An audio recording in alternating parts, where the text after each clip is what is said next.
तो बात करते हैं केस 5। अब हम केस 5 की तरफ चलते हैं। देखिएगा केस 5 क्या है।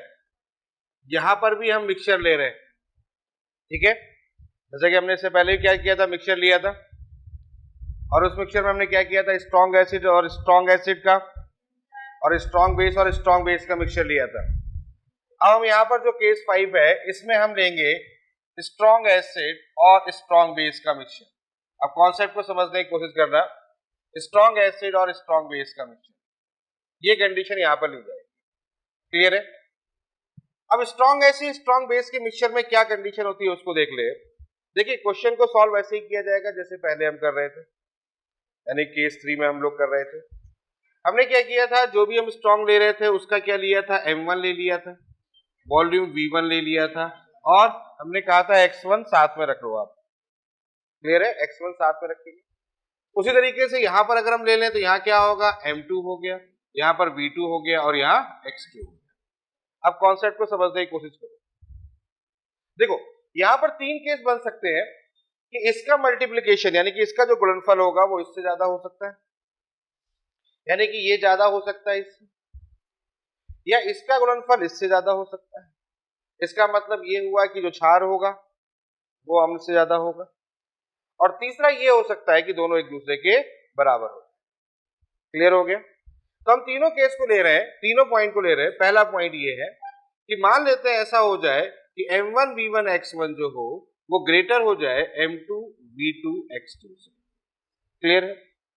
अगर ऐसा हो जाता है कि M1 V1 X1 M2 V2 X2 से ज्यादा होगा तो इसका मतलब ये होगा कि विलयन का जो व्यवहार होगा वो अम्लीय होगा। ये चीज क्लियर हो गई है, यहां तक कोई दिक्कत नहीं है। अच्छा, अब विलयन का व्यवहार अगर अम्लीय होगा तो सोचने वाली बात यह है कि अम्लीय होगा तो इसका मतलब H प्लस आयन देगा, H प्लस आयन देगा। अम्लीय होगा तो H प्लस आयन देगा। अब H प्लस आयन का मान कितना होगा ये हमें समझना होगा। तो H प्लस आयन का मान होगा M1 V1 X1 माइनस करना पड़ेगा M2 V2 X2 कर दिया। क्लियर है, इसको इससे माइनस कर दिया। और अब क्या होगा, क्योंकि मिश्रण है, जब मिलाओगे तो आयतन क्या हो जाएगा, योग हो जाएगा, और आयतन योग होगा तो कितना हो जाएगा, V1 प्लस V2। बोलो ये बात समझ में आ गई है। पहली चीज क्लियर हो गई कि अगर कहीं पर आपको प्रबल अम्ल और प्रबल क्षार मिल जाए तो आपको क्या करना है, M1 V1 X1 निकालना है, M2 V2 X2 निकालना है और देखना है कौन बड़ा होगा। जो बड़ा होगा उसको, उसमें से जो छोटा होगा उसको घटा देंगे। और डिवाइड किससे करेंगे, भाग किससे करेंगे, कुल आयतन से। ये बात समझ में आ गई है। चलो आगे देखते हैं दूसरा केस क्या हो सकता है। दूसरा केस भी डिस्कस कर लेते हैं। दूसरे केस हो सकता है कि M2 V2 X2 जो होगा वो बड़ा हो जाए किससे, M1 V1 X1 से। ये बात समझ में आ गई। इसका मतलब अब यहां पर व्यवहार कैसा हो जाएगा, सोचने वाली बात है। यहां कैसा हो जाएगा, यानी कि यहां पर हो जाएगा क्षारीय, और यहां पर अगर क्षारीय हो गया तो अब OH माइनस आएगा OH माइनस, और OH माइनस आ गया तो यहां कितना हो जाएगा, M2 V2 X2 minus M1 V1 X1 divide by V1 plus V2। ये सही जा रहे हैं पर दो बातें क्लियर हो गई है, यहां तक कोई डाउट नहीं है। ठीक है, चलिए तीसरा क्या हो सकता है। अब तीसरा भी तो सोच लो इसी के साथ। थर्ड क्या हो सकता है कि दोनों बराबर हो जाए, M1 V1 X1 बराबर हो जाए किसके, M2 V2 X2 के। बच्चों अगर ये बराबर हो गया तो अब क्या हो गया, यहाँ पर ये उदासीन हो जाएगा। क्या हो जाएगा, उदासीन। और अगर उदासीन होता है तो फिर pH कितना होता है, तो उसके बताओ। यहाँ कितना होता है, यहाँ पर हो गया उदासीन, और उदासीन हो गया तो अब यहाँ कुछ नहीं करना, डायरेक्टली कर देना है pH बराबर 7। और pH अगर 7 होगा तो pH भी 7 होगा, बिल्कुल होगा, ये दोनों समान। तो कॉन्सेप्ट क्लियर हो गया। क्या है कॉन्सेप्ट, फिर समझ लो कॉन्सेप्ट क्या है। पहला कॉन्सेप्ट है स्ट्रॉन्ग एसिड स्ट्रॉन्ग बेस का कॉन्सेप्ट है। अभी इससे पहले हमने जो मिश्रण पढ़ा था उसमें पढ़ा था स्ट्रॉन्ग एसिड या स्ट्रॉन्ग बेस। वहां पर क्या किया था, योग किया था, और यहाँ पर क्या करना पड़ेगा, उसको घटाना पड़ेगा। क्लियर। तो अगर देख लेंगे, पहले चेक करेंगे दोनों में से कौन बड़ा है, जो बड़ा है उसके अनुसार बस उसको हल, ठीक है, नोट करिए, फिर आगे क्वेश्चन करें।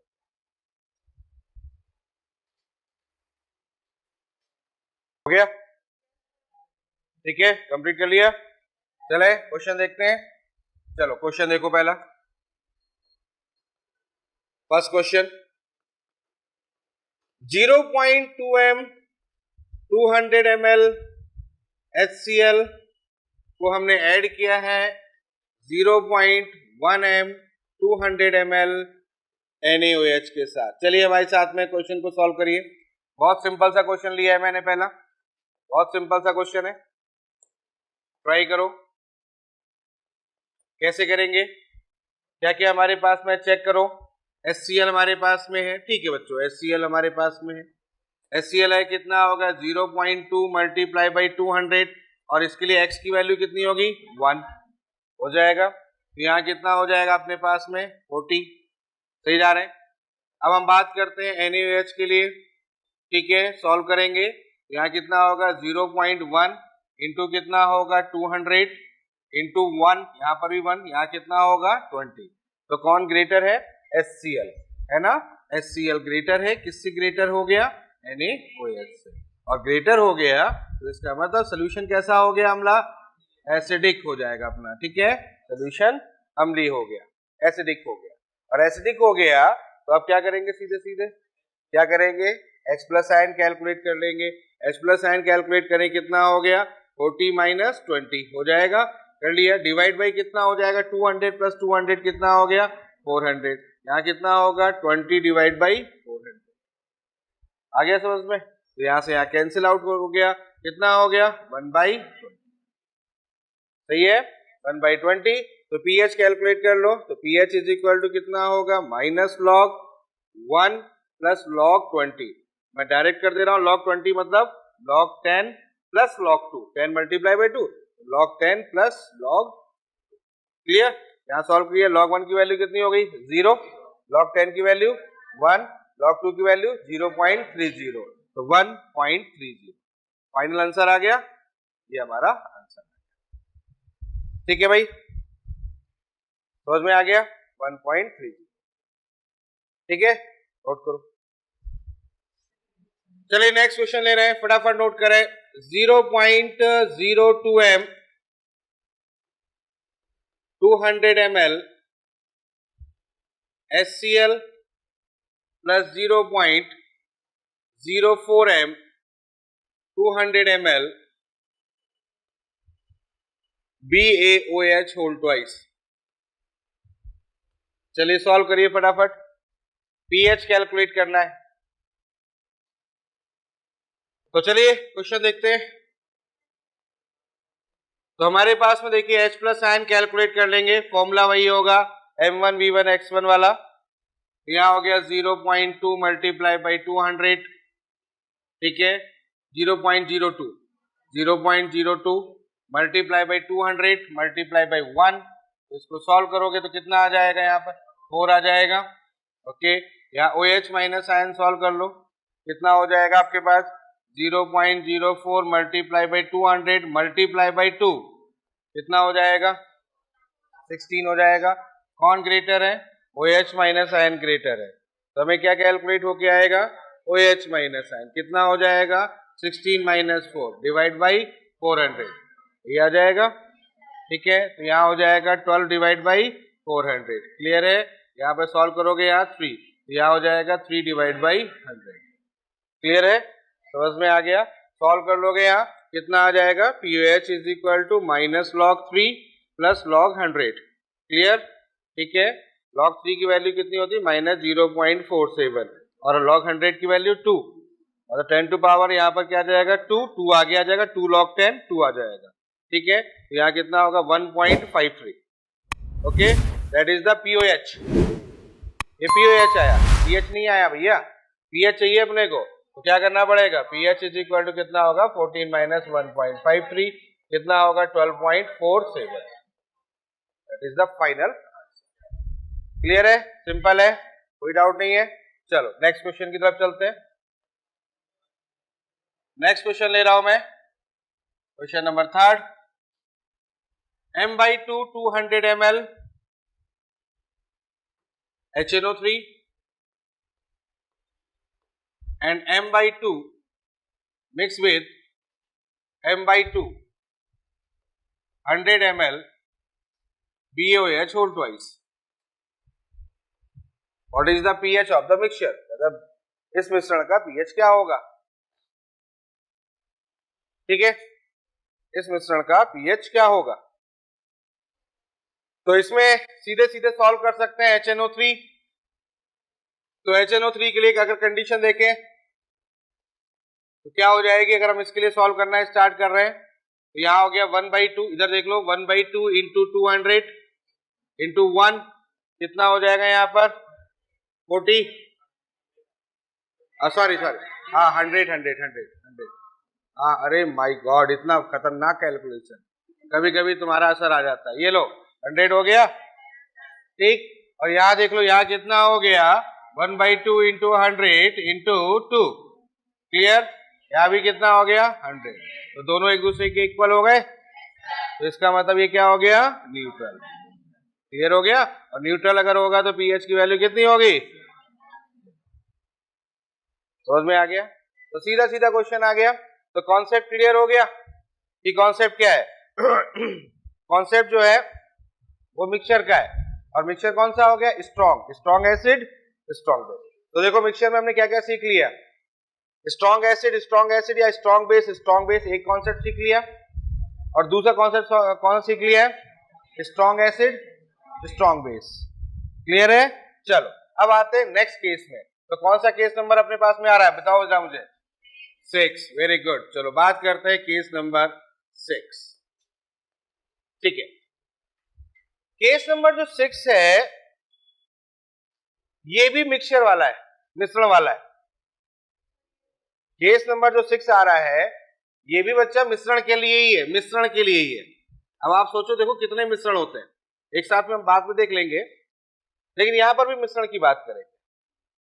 लेकिन यहां पर जो मिश्रण है, सुन लीजिए मेरी बात को, यहां जो मिश्रण हम लोग लेंगे वो हम ले रहे हैं वीक की बात करेंगे, और वो ले रहे हैं वीक एसिड और स्ट्रॉन्ग एसिड का कंपोजिशन. ठीक है, यहां पर जो मिश्रण हम ले रहे हैं वो ले रहे हैं दुर्बल अम्ल और प्रबल अम्ल, या हम ले सकते हैं strong base weak base. Clear है?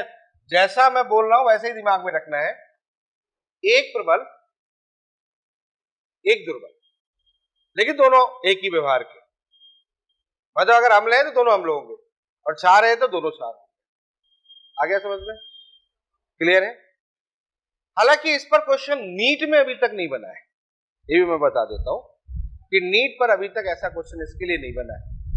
लेकिन किस्मत खराब होने में टाइम तो ही लगता है, और वो तो खराब है कि नहीं है? है कि नहीं? हम जो सोचते होता ही नहीं है. तो मान लो कि खराब किस्मत हो जाए और ये क्वेश्चन हो जाए तो क्या करना पड़ेगा? हल करना पड़ेगा. तो अभी सीख लेते हैं इस पर. बहुत सिंपल सा है, कोई बहुत बड़ा कॉम्प्लिकेटेड चीज नहीं है. बहुत सिंपल सी बात बता रहा हूं. क्या क्या होगा, जैसे कि अगर ये केस हम लेते हैं, मान लेते हैं आपके पास में एक वीक एसिड और एक स्ट्रॉन्ग एसिड का कंपोजिशन आ जाए, या स्ट्रॉन्ग बेस या वीक बेस का आ जाए, तो आपको क्वेश्चन के अंदर दोनों की सांद्रताएं दी होंगी. इसकी सांद्रता दे रखी होगी, इसकी सांद्रता दे रखी होगी. सांद्रता का मतलब समझ रहे हो? M1 B1 X1 divide by कुल आयतन. याद करो, मैंने सिखाया नहीं सिखाया? याद है कि नहीं है? तो मैं यहां पर सांद्रता रख रहा हूं. देखो यहां पर सांद्रता कितनी रख रहा हूं, यहां पर रख रहा हूं मैं आपके सामने, यहां C1 रख दे रहा हूं, और यहां पर जो सांद्रता रख दे रहा हूं वो C2 रख दे रहा हूं. पहली चीज तो ये दिमाग में रखनी है, नंबर 1. नंबर सेकंड पॉइंट, जो भी दुर्बल होगा उसका वियोजन स्थिरांक भी प्रश्न में दिया जाएगा. क्या कहा मैंने? जो भी दुर्बल होगा उसका वियोजन स्थिरांक प्रश्न में दिया जाएगा. 100% होगा. वीक एसिड है तो इसका मतलब इसकी सांद्रता भी होगी, इसका वियोजन स्थिरांक भी होगा, और दुर्बल अम्ल का वियोजन स्थिरांक कितना होता है? ये बात समझ में आ गई है? क्लियर हो गया। दुर्बल अम्ल का वियोजन स्थान Ka, प्रबल अम्ल का वियोजन स्थान कभी देते नहीं है, होता ही नहीं है, ठीक है, लेते ही नहीं है, तो यहाँ पर वियोजन स्थान इसका होगा नहीं। अब आपको एक फॉर्मूला दिमाग में रखना होगा, फॉर्मूला देखो, H प्लस आयन बराबर जो प्रबल है पहले वो प्लस अंडर रूट जो प्रबल है उसका वर्ग प्लस 4 गुणा, तो 4 नंबर का प्रश्न है तो 4 नंबर का प्रश्न होगा 4। अब क्या बचा C2 बचा, और क्या बचा Ka, लिख दिया। आगे बात समझ में। और इस पूरे का भाग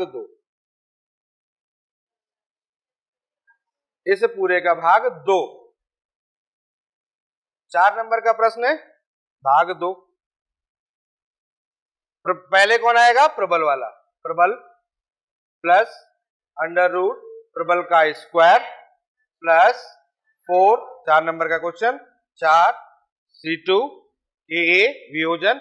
हमेशा ध्यान रखना ये दोनों साथ में ही रहेंगे, इसकी सांता दुर्बल वाले की और स्थिरांक दोनों साथ में रहेंगे, डिवाइड बाई ये लगाया जाएगा एक बढ़िया सा सूत्र, इस सूत्र के द्वारा हल किया जाएगा।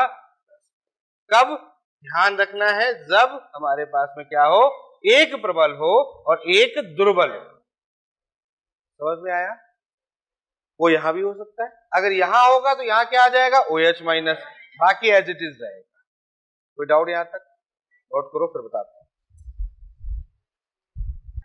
क्लियर है? तो चले एक क्वेश्चन देख ले।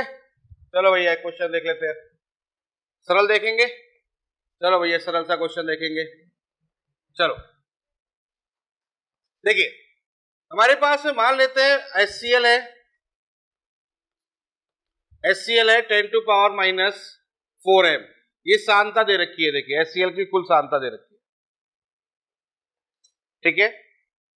यहां पर हमारे पास में CH3COOH दे दिया हमको, इसकी सांद्रता दे रखी है 10 टू पावर माइनस 2m, और इसका Ka का मान दे रखा है 2 इंटू 10 टू पावर माइनस 5।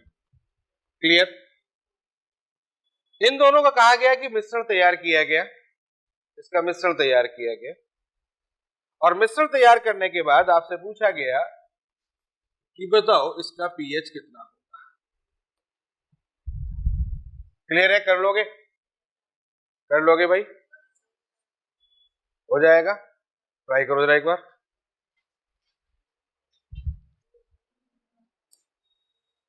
तो सॉल्व कर लिया होगा आपने। तो C1 कौन सा होगा, C2 कौन सा है, पहचान लोगे। ये आपका हो जाएगा C1 और ये आपका हो गया C2, ठीक है। फॉर्मूला लगा लेंगे आप यहाँ पर H plus ion is equal to C1 plus under root कितना हो गया C1 plus 4Ka into C2 by 2, यही फॉर्मूला है। चलो सॉल्व करते हैं। यहाँ पर C1 की वैल्यू कितनी होगी 10 टू पावर माइनस 4 हो गया, प्लस यहाँ पर क्या करोगे 10 टू पावर माइनस 4 हो गया, प्लस 4 इंटू, अच्छा सॉरी, अरे रुक जाओ, ठीक है। तो यहाँ कितना हो जाएगा, C1 स्क्वायर है तो 10 टू पावर माइनस 8 हो गया, हो जाएगा, प्लस यहाँ कितना हो गया 4, क्या कर रहे हो, मैंने क्या बोला, ठीक है। 4 इंटू Ka की वैल्यू कितनी होगी 2 इंटू 10 टू पावर माइनस 5, और C2 की वैल्यू कितनी हो गई, यही तो किया, डिवाइड बाई कितना हो गया 2, ठीक है भाई। यहाँ कितना हो गया 10 टू पावर माइनस 4, अब सॉल्व करें अंदर, यहाँ कितना हो गया 8 इंटू 10 टू पावर माइनस 7 हो जाएगा, यहाँ हो जाएगा 10 to power minus 8 plus 8 into 10 to power minus 7 divide by 2, सही जा रहे, ठीक है भाई। आगे चलते हैं, अगले पॉइंट पर देख लेते हैं। हाँ अब देखो यहाँ क्या हुआ, यहाँ पर क्या रहा आपके पास में 10 to power minus 4 as it is रहा। अब अंदर कितना कॉमन ले लोगे, 10 टू पावर माइनस 8 कॉमन ले लोगे ना, और 10 टू पावर माइनस 8 यहाँ कॉमन ले लोगे तो यहाँ क्या कंडीशन आ जाएगी, 1 प्लस यहाँ कितना हो गया 80, ठीक है, और 80 होगा तो कितना हो गया 81 हो गया पूरा। यानी कि यहाँ पर अंडर रूट जब आप करोगे तो 10 to power minus 8 into 81 divide by 2, सही जा रहा है, ठीक है। अब यहाँ सॉल्व करोगे तो 10 टू पावर माइनस 4 हो गया, और 81 का कितना होता है 9, तो 9 आ जाएगा, 9 into 10 to power minus 4 divide by 2, तो 9 और 1 कितने हो गए 10, 10 टू पावर माइनस 4 कॉमन लोगे तो 1 प्लस 9 इज इक्वल टू 10, तो 10 इंटू 10 टू पावर माइनस 4, तो फाइनली कितना आएगा 10 टू पावर माइनस कितना, हाँ यहाँ कितना आ जाएगा 10 डिवाइड बाई 2 5, यानी 5 इंटू 10 टू पावर माइनस 4। आ गया समझ में, ये क्या आ जाएगा बच्चों h प्लस आयन, तो pH निकालोगे यहाँ से, pH equal to minus log h plus ion, यहाँ कितना होगा माइनस लॉग 5 प्लस 4 लॉग 10। अब तो आगे कहानी तो आप जान ही गए होगे, फिर करने की जरूरत है क्या, समझ में आ गया क्वेश्चन, क्लियर हो गया, तो ये सिंपल सा क्वेश्चन है, ठीक है। चलो आगे देखते हैं। अब देखो एक बड़ा इंपॉर्टेंट पॉइंट डिस्कस करने जा रहा हूं, ये मैंने क्वेश्चन तो बता दिए आपको, चीजें भी मैंने आपको बता दी है, लेकिन एक बहुत इंपॉर्टेंट पॉइंट भी डिस्कस कर रहा हूं, सुन लो। यहां पर मैंने आपके सामने क्या लिया, एक स्ट्रॉन्ग ले लिया, एक वीक ले लिया, यही तो है ना, ठीक है, और एक फॉर्मूला मैंने आपको दे दिया। एक बात ध्यान रखना, फॉर्मूले को लगाने से पहले कुछ सेकंड के लिए पहले क्वेश्चन को गौर से देख लेना। और क्या देखना क्वेश्चन में ये देखना कि इन दोनों में से किसका कंसंट्रेशन बड़ा है। अगर इसका कंसंट्रेशन अपन ने कितना माना था C1, और इसका कंसंट्रेशन कितना मान लिया C2, ठीक है। अगर C2 की वैल्यू C1 से ग्रेटर है, सुनिएगा बहुत इंपॉर्टेंट पॉइंट बता रहा हूं क्वेश्चन को सॉल्व करने का,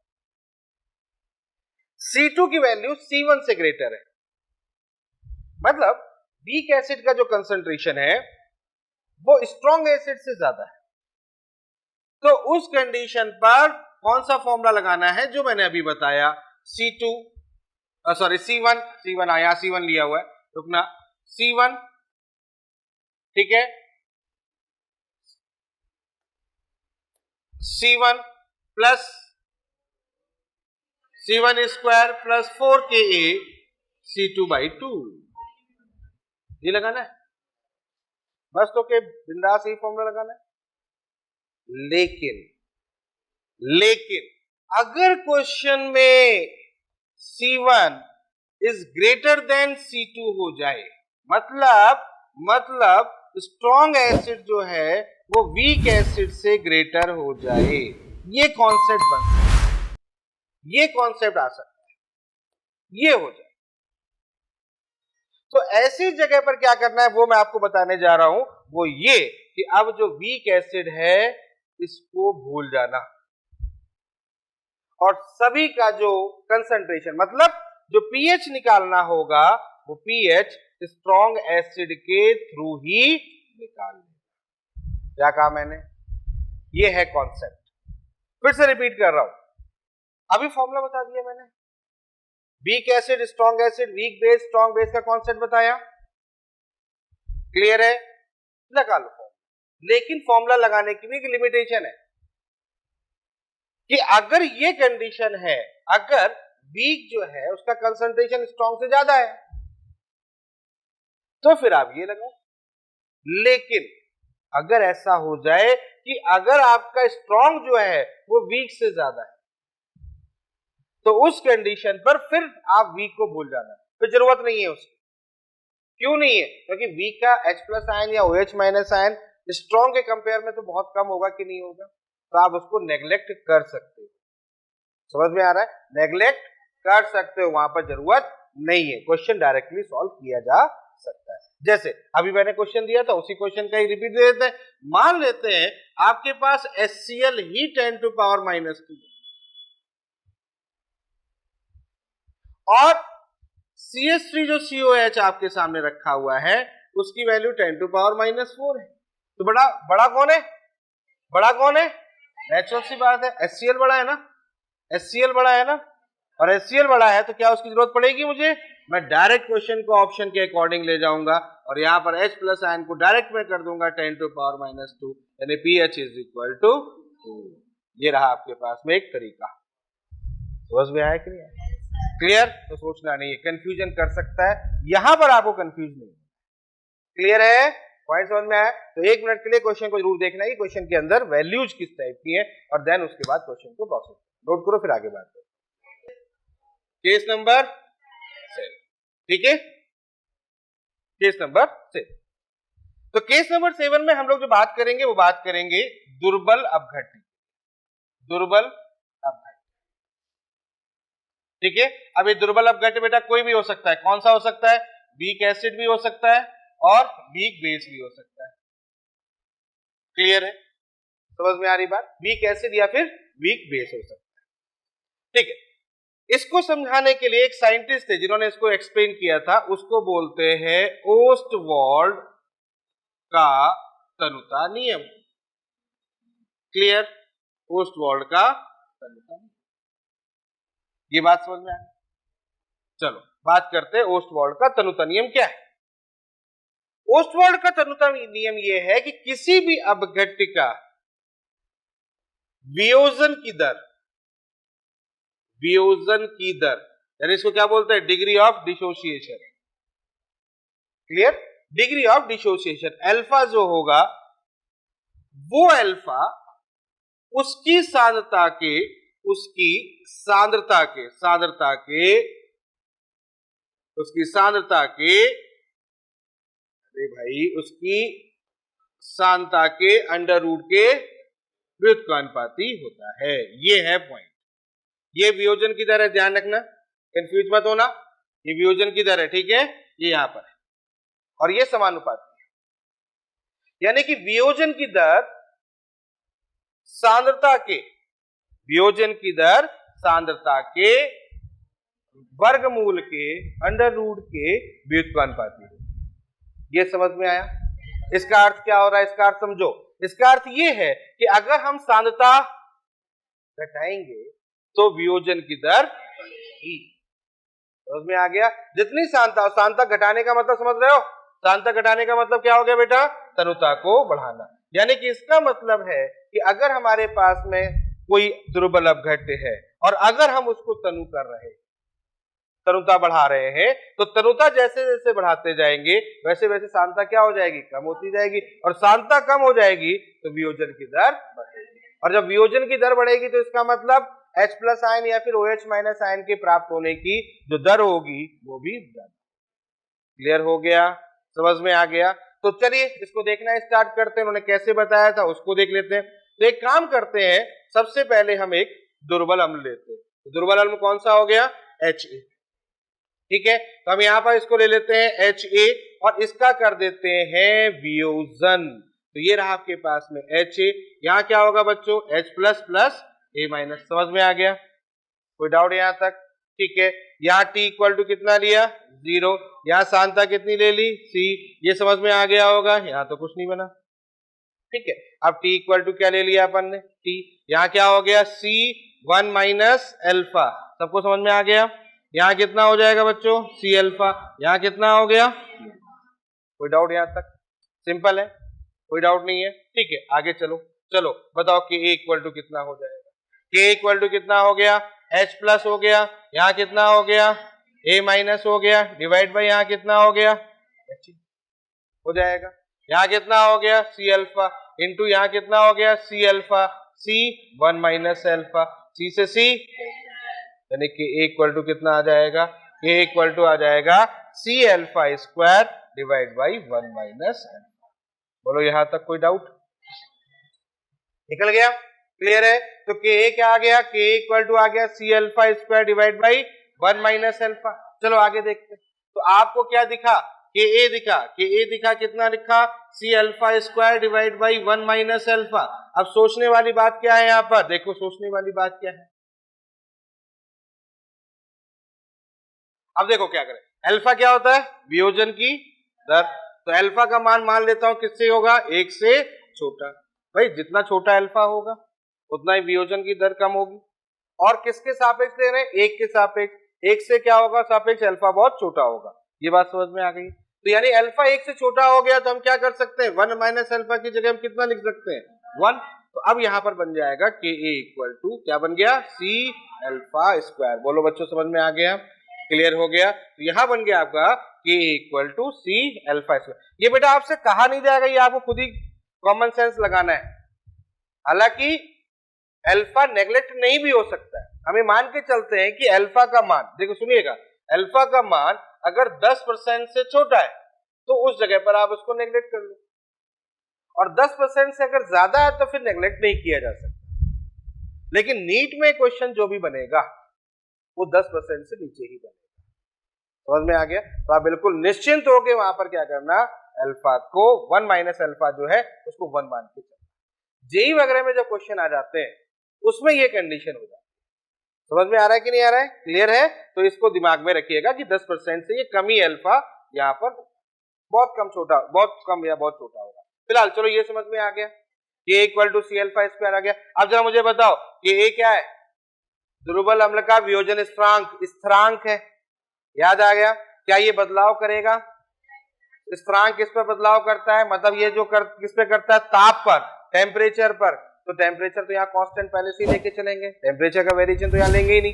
तो इसका मतलब ये कैसा हो जाएगा, ये हो जाएगा कांस्टेंट। क्लियर हो गया।